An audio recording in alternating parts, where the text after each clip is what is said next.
It's Olay. Right now I am on the HMCS Sackville, one of the ships that were in service during the wars.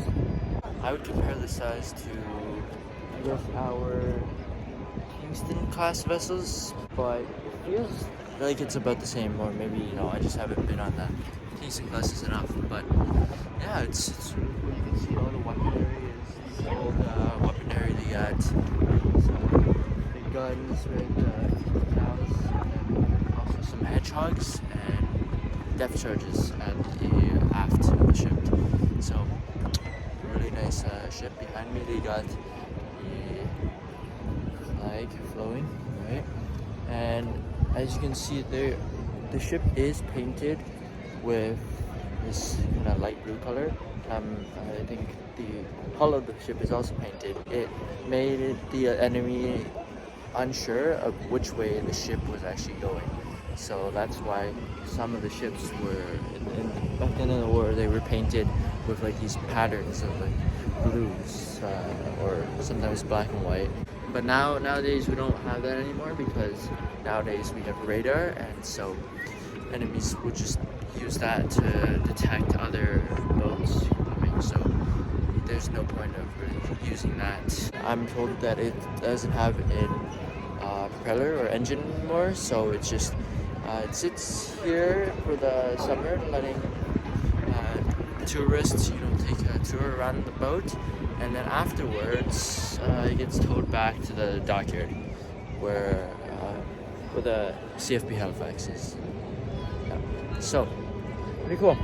Hey, so right now I am on the HMCS Sackville, and I am in the engine room, machinery room. It's a huge room. I mean, I guess these are all like the engines that back then I think they use steam. But you can just see it's, it goes down and it's pretty deep. It's a wide space, and they also got their sunroof. These marine technicians, they definitely, it looks like they have it better, because now on our ICN ships, the machinery rooms are just like under the ship.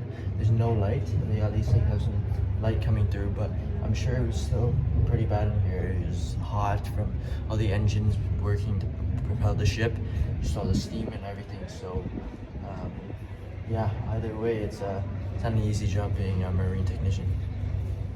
Sophie, I have found the guy.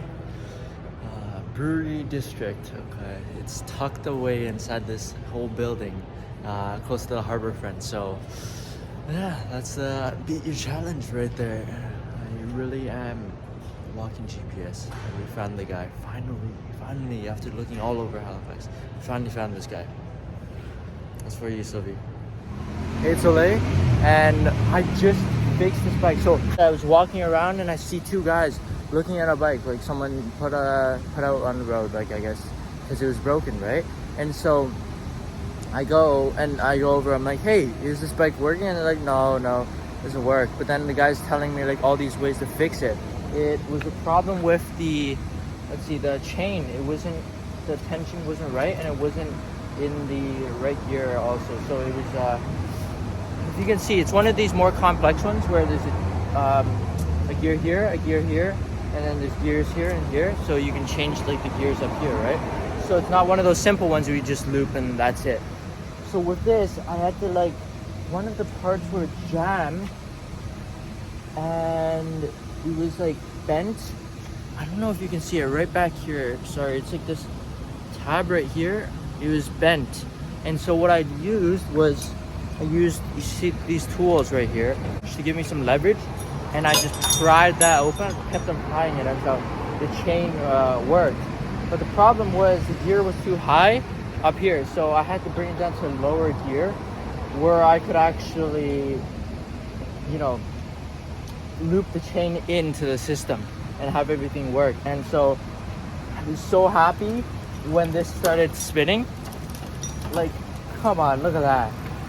Works perfectly, works like a charm. Let me just slow this, but yeah, it's I can't believe it. It's like I haven't really fixed many bikes.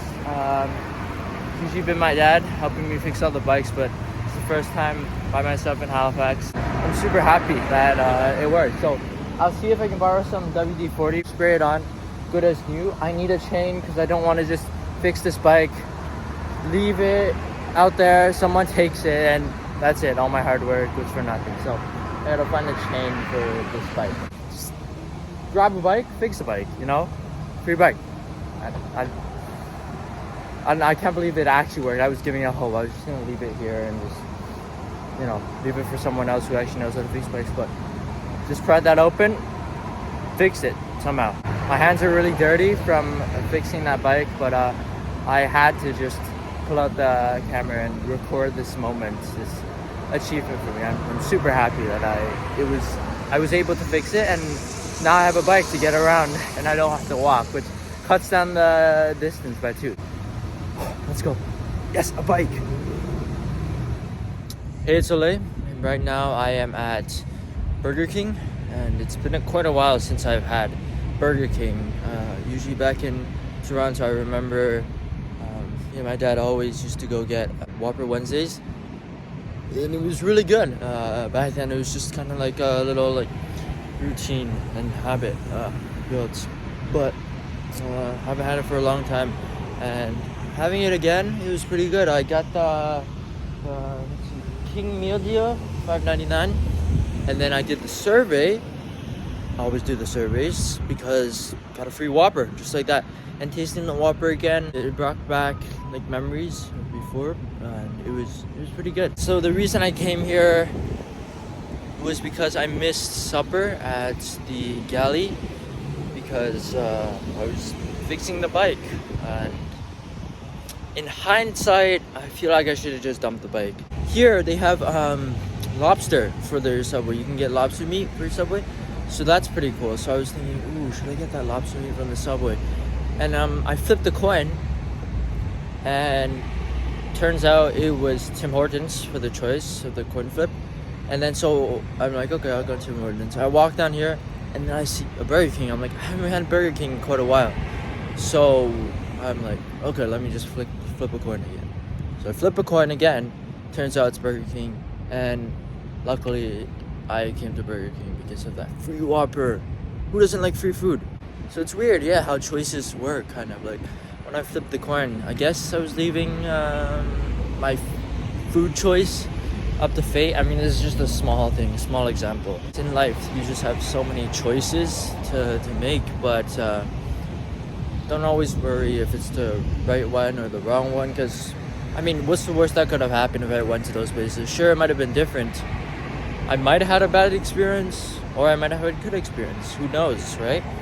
But I guess I'm happy I came to Burger King.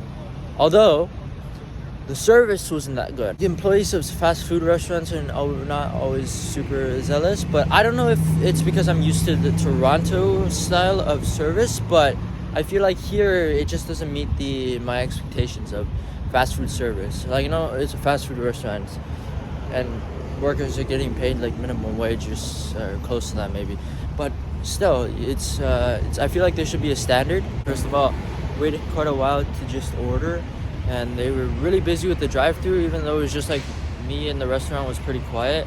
And that's another thing, like Burger King seems to be I don't know if it's dropping in business, but like back then I remember the restaurants were pretty popular. I'm not trying to sound like negative and just like oh, you gotta do this, you gotta do that, but like I feel like there should be at least a standard, and it's just pretty basic for some of these things. I know we've come to expect a lot from restaurants and fast food in general, but I feel like we've built up to that standard, so we have to keep that standard. And also, when I tried to get the Whopper after doing the survey, the guy's like, oh, you need where can I see it on the app? I'm like, what app? And then he's like, yeah, you need an app or I can't redeem it. And I'm like, it's on the website. Like, look at your receipt. There's literally the website right here. And this guy's like, oh no, you need to. And then I took a screenshot of the code actually, because I wanted to make sure that I didn't lose the code. This guy's like, oh, we don't accept the screenshots. Like, what? It's a code. You put the code down on the receipt. Like, also, like with the receipt, just printing the receipt, like a basic thing. They don't have double-sided receipts, even though instructions say you have to check on the back side of the receipt. So it was just weird eating at this Burger King. But in the end, he's like, oh, okay, next time make sure you're in the app and make sure you stay in the app because I can't take screenshots. Like, what? Why can't you take screenshots? It's a code. Because the other guy who was serving me, he said, oh, just write down the code, I'll redeem it for you. And then this guy comes along because the other guy just went to quickly deal with drive-through. This guy comes along and he asks for all these things. It just doesn't make sense. So that bugged me a bit. But the food was not bad, and yeah, now I'm gonna head home, take a shower, right, get ready for the next day. Waking up at 6 to eat breakfast. I'm not gonna miss breakfast, okay?